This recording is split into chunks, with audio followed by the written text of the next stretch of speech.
have a question. Souls, do they multiply? Population getting higher and higher. So where do those souls come from?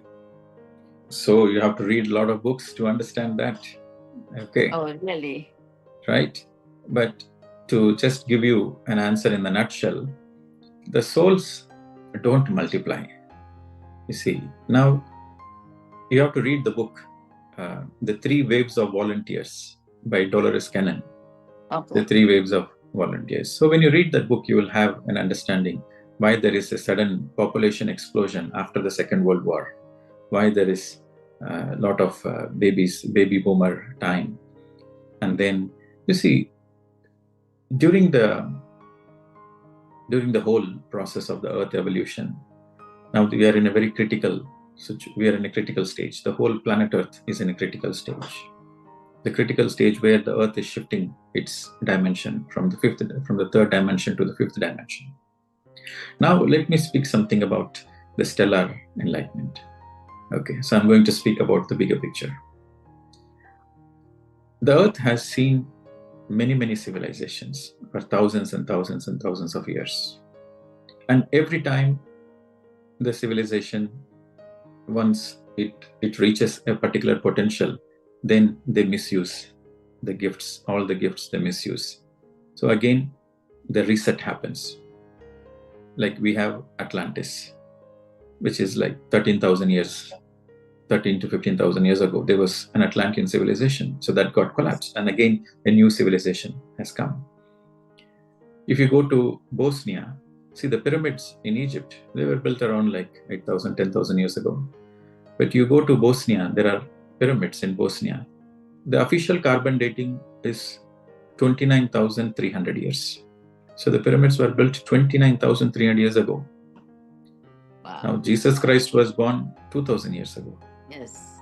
Gautam Buddha was born 2,600 years ago. Now we are speaking about 30,000 years. So they were far greater civilization, far advanced civilization which existed before. And you speak about the recent civilization which got perished, which is the Atlantean civilization. They were so highly advanced. So they used crystals. So they were masters in using the crystal energy. So they used crystals for intergalactic travel. So they used crystals to light their cities.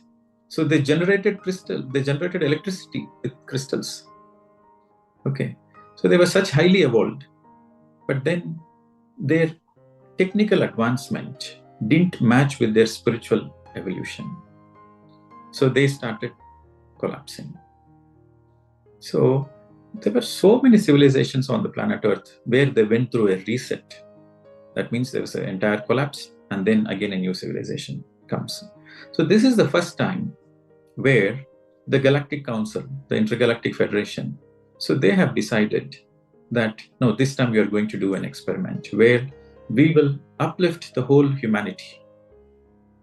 And we will uplift the whole humanity. We will make the entire humanity to such an enlightened state that where they don't destroy themselves.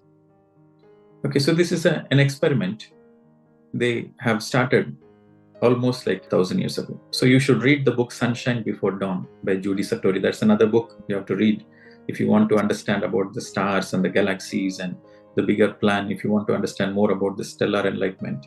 So you please read the book Sunshine Before Dawn by Judy Satori.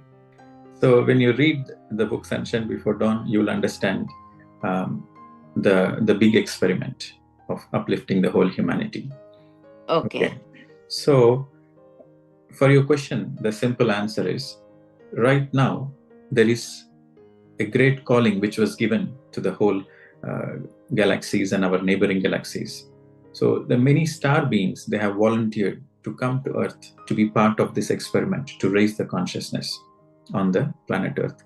So they cannot raise the consciousness staying there. So they have to be one among us, and they have to take a human lifetime so that they can raise the consciousness of the whole planet Earth. After 2012, every child who is born after 2012 is a highly enlightened child. Okay. And now the children who are born now, they are much more enlightened. So they are the hope for the new Earth. And before 2012, any soul is welcome But after 2012, only a soul which is highly evolved, only a soul which qualifies for the fifth dimension, only they are allowed to be born on the planet Earth. I'm not saying before 2012 they are not highly evolved. Before 2012, they were mixed, like it's an open port. Any ship can come, any flight can come. So after 2012, it's a controlled port. So the portal to come to the Earth is controlled. So only qualified souls are allowed to be born. And this is the time, the current time, in the entire history of the planet Earth, the highest enlightened masters are right now on the planet Earth. The highest number of enlightened masters. If you see, during the time of Gautama Buddha or Jesus Christ, these are all dark ages. Yeah. So in the dark ages, there were very few enlightened masters. Probably in each country, there are 1 or 2 enlightened masters. But now we have the maximum number of enlightened masters who have volunteered to come. It is like a win-win situation. When they come, when they contribute their wisdom, they contribute their energy. At the same time, they receive the gift that they are part of this great experiment. So it's always a two-way. Okay. So a grand spiritual cosmic experiment is taking place right now. So when you read these books, you will understand, and you will understand why suddenly so much of population boom has happened. Okay.